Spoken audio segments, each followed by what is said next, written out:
Hi again, everybody. My name is Devin Devine from Devine Escapes, and I just wanted to show you a bit of what we're doing here, laying the first course of a dry laid stone wall. So what we did to back up a little bit, we excavated, dug down 8 to 10 inches down, tamped, laid gravel, tamped that, laid more gravel, tamped that, brought it up to the level that we want it to be at, and now we're burying, a few inches of wall. So here half the first course is buried, in other places might be entire course. Now I have some flexibility on the first course. We're building something, we're building coursed masonry. So they are all coming up pretty much to the same height except for course jumpers and half courses, which will come into play later.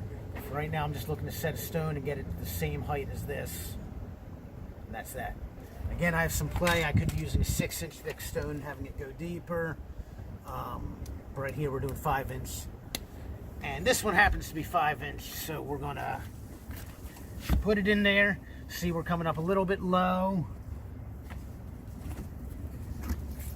And furthermore,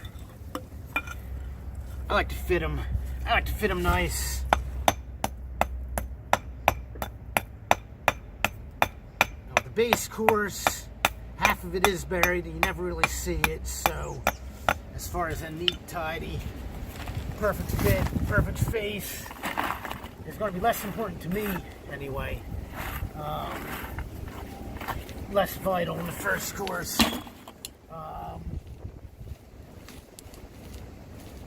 But we made this one fit nice anyhow.